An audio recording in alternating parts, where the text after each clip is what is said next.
Allah mengatakan bahwa berdoalah kalian kepada Allah, mintalah kalian kepada Allah. Ud'uni astajib lakum. Allah mengatakan mudah-mudahan akan aku kabulkan doa kalian. Di dalam ayat ini jelas ketika kita mintalah kita kepada Allah. Ketika kita bermohon, bermohonlah kita kepada Allah. Setidaknya dalam satu hari 17 kali kita bermohon kepada Allah dengan kalimat Iyyaka na'budu wa iyyaka nasta'in. Kepadamu ya Allah kami menyembah dan kepadamu ya Allah kami mohon pertolongan. Hadirin yang berbahagia, di dalam hati kita mungkin kita mempunyai satu pertanyaan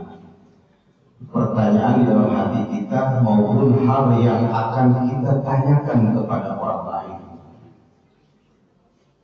Pertanyaannya yaitu, kenapa Allah belum juga mengabulkan doa-doa kita?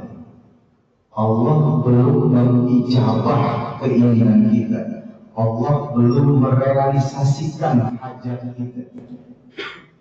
Karena kita sudah bertanya begini, kenapa sih Allah belum mengabulkan doa-doa kita? Padahal kita sudah sholat, sudah ngaji, sudah puasa, sudah berzikir. Ini pertanyaan. Di hati kita mungkin ada pertanyaan seperti itu, atau mungkin kita tanyakan kepada Ustaz. Ternyata hal ini pun pernah ditanyakan oleh seorang murid dari seorang imam di Suriah. Seorang imam yang bernama Imam Ibrahim bin Adam radhiyallahu ta'ala anhu. Seorang imam yang dilahirkan di Afghanistan sekitar tahun 1718 Miladiah dan diwafatkan di Saudi Arabia sekitar tahun 1777 Miladiah. Umurnya cuma 59 tahun, nggak sampai 60 tahun. Beliau pun ditanya oleh muridnya, ya Ustaz, kenapa kami sudah berdoa tapi doa kita belum diijabah oleh Allah, belum dikabul?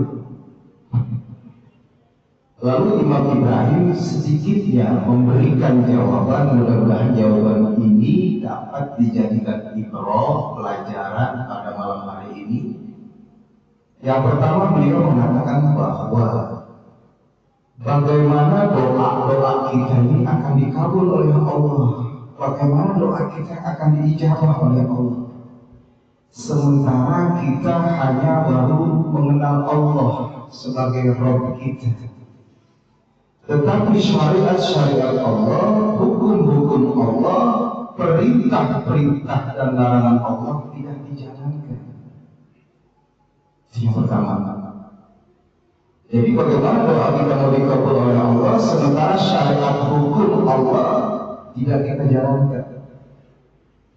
Bulan ini, bulan Ramadan, Allah mensyariatkan, Allah memerintahkan umat yang beriman kepada Allah, kepada Nabi Muhammad SAW di tahun kedua Hijriah. Perintah saum ini Allah memerintahkan kepada kita, ya ayyuhalladzina amanu kutiba alaikumusiyam. Tapi kita lihat banyak saudara-saudara kita yang ngakunya Islam, ngakunya beriman, tapi nggak puasa. Kita sejauh-jauh sekeliling kita, sekeliling Masjid Al-Huda ini kita bisa melihat banyak teman-teman kita, saudara-saudara kita yang ngakunya Islam, ngakunya beriman, tapi nggak puasa. Lalu bagaimana doanya mau dikabul sama Allah, mau diijabah sama Allah, sementara syariat Allah, hukum-hukum Allah tidak dijalankan? Ini renungan bagi kita. Yang kedua, kata Imam Ibrahim bahwa kita hanya baru mengenal Muhammad sebagai Rasulullah, abduhu wa rasuluhu la nabiyya ba'da. sebagai abdinya Allah, Rasulnya Allah, dan tiada Nabi dan Rasul setelah beliau. Tetapi sunnah-sunnah Rasulullah, apakah sudah kita jalankan? Apakah sudah kita kerjakan sunnah-sunnah Rasulullah? Bagaimana mungkin, kata Imam Ibrahim, kalau sunnah Rasulullah tidak dijalankan, doa-doa kita minta dikabulkan. Contoh sunnah Rasulullah yang gampang. Ketika mungkin saudara-saudara kita atau keluarga kita, ketika dibangunkan sahur misalnya, mungkin ada saudara kita, keluarga kita yang nggak usah sahur lah, kuat ini sampai maghrib juga nggak sahur.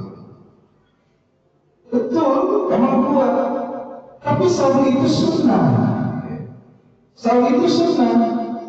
Kata Rasulullah, di dalam sahur itu ada keberkahan.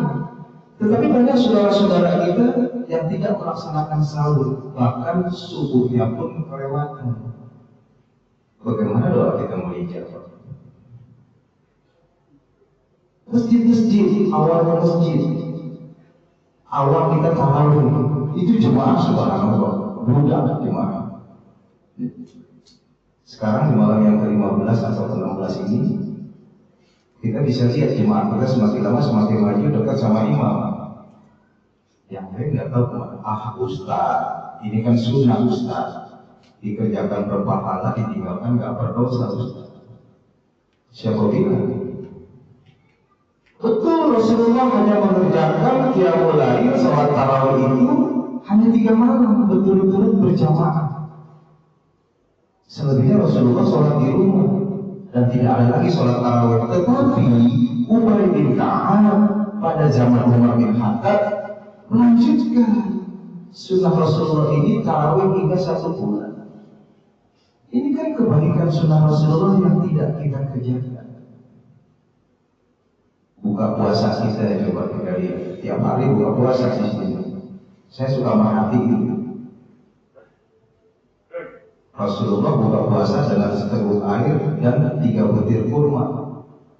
Di sini kita lihat 1 piring penuh itu. Tiap hari kita ada buka puasa di sini. Ada yang nyunah, ada yang nggak nyunah. Bagaimana doa kita mau dijawab Allah kalau kita tidak melaksanakan sunnah Rasulullah? Ini kata Imam Ibrahim. Yang ketiga kata beliau, kita baru mengenal Al-Quran, kita baru tahu Al-Quran. Jarang sekali kita membaca Al-Quran, mentadabburi Al-Quran, apalagi mengamalkan Al-Quran. Dalam 1 hari ini kita bisa cek, banyakkan kita membaca Al-Quran atau membaca WhatsApp kita coba. Kita jujur aja. Lebih banyak kita WhatsApp atau lebih banyak kita baca Quran. Padahal Al-Quran petunjuk, hudan linnas wa bayyinatin minal huda wal furqan, petunjuk bagi kita sebagai manusia. Tapi nyata-nyatanya kita banyak yang mengamalkan Al-Quran. Al-Quran cuma jadi pajangan di rumah kita, di masjid. Tidak pernah kita baca. Sudah berapa surah semenjak Ramadan ini kita membaca Al-Quran? Sudah berapa juz, sudah berapa ayat kita baca Al-Quran? Bagaimana doa kita mau dijawab sementara kalau Allah tidak pernah kita baca? Ini kata beliau. Lalu beliau mengatakan bahwa kita ini hanya baru melihat kematian, tetapi tidak mempelajari hakikat orang yang mati. Kita hanya baru melihat orang mati biasa aja, nggak ada masalah, qadarullah. Tapi tidak mempelajari di balik kematian itu ada tanggung jawab kita di hadapan Allah. Qul innal mauta alladzi tafiruna minhu fa innahu mulaqikum summa turaduna ila alimil ghaibi wa syahadati fa yunabbi'ukum bima kuntum ta'malun. Ya Muhammad, kata Allah dalam surah Al-Jumu'ah, katakan kepada umatmu, katakan kepada pengikutmu, jangan lari yang dari namanya kematian. Kematian senantiasa mengikuti kemana dan di mana kita berada. Disitulah Allah akan cabut nyawa kita. Allah akan mempertanggungjawabkan semua perbuatan yang kita lakukan di hadapan Allah. Tapi kita nggak belajar tentang kematian. Seolah-olah kematian hanya hal yang biasa-biasa saja di masyarakat. Padahal kita semua bakal mati. Kullu nafsin za'iqatul maut. Tiap-tiap yang bernapas, kata Allah dalam Al-Quran, pasti akan mengalami al-maut, kematian. Kapan kita akan dipanggil oleh Allah? Kapan kita akan mati? Setidaknya Abu Bakar As-Siddiq radhiyallahu ta'ala beliau mengatakan, berhati-hatilah ketika kita berada di usia 50 tahun. Dan sahabat bertanya, ya Amirul Mukminin, ada apa dalam usia 50 tahun? Abu Bakar As-Siddiq menjawab bahwa di usia itulah malaikat-malaikat pengintai ajal kita sedang mengintai nyawa kita. Usia 50 tahun. Saya ini mandiin jenazah dari tahun 2003. Saya mandiin jenazah. Udah ratusan jenazah saya mandiin. Rata-rata di usia segitu. Diperkuat dengan hadis Rasulullah. Apa kata Rasulullah? Wa likulli ummatin ajal, kata Rasulullah. Dan tiap-tiap kalian punya ketetapan ajal, punya keterbatasan waktu hidup. Sehingga sahabat bertanya, ya Rasulullah, kira-kira ajal yang ditentukan oleh Allah di usia berapa? Rasul mengatakan siti wasaba'in. Kalau nggak 60, 70 kita akan dipanggil oleh Allah. Ini yang hadir di sini rata-rata umurnya 50, 60, 70, siap-siap. Belum tentu tahun depan kita bisa ketemu Ramadan 1448 Hijriah, belum tentu. Nggak ada yang menjamin. Makanya malam Lailatul Qadar kita hadir, iktikaf, musyawarah. Kenapa? Di malam itu malaikat mencatat semua perbuatan kita, mencatat semua amalan kita, mencatat semua umur kita. Tanazzalul malaikatu warruhu fiha bi'izni rabbihim min kulli amr. Malaikat turun akan mencatat semua yang ada pada diri kita, umur kita, jodoh kita, rezeki kita di malam Lailatul Qadar. Nah, inilah muhasabah kita di malam hari ini. Mudah-mudahan ketika kita berdoa, doa kita adalah doa yang diijabah oleh Allah, doa yang dikabul oleh Allah, doa yang diterima oleh Allah. Karena kata Rasulullah, doanya orang yang berpuasa itu tidak akan ditolak oleh Allah Subhanahu wa Ta'ala. Mudah-mudahan apa yang kita lakukan di bulan Ramadan ini bukan Ramadan terakhir kita, tapi ini adalah Ramadan terbaik kita. Ramadan yang paling kita tunggu-tunggu, yang akhirnya datang menghampiri kita. Kita gunakan semaksimal mungkin Ramadan yang hanya tinggal setengah bulan ini.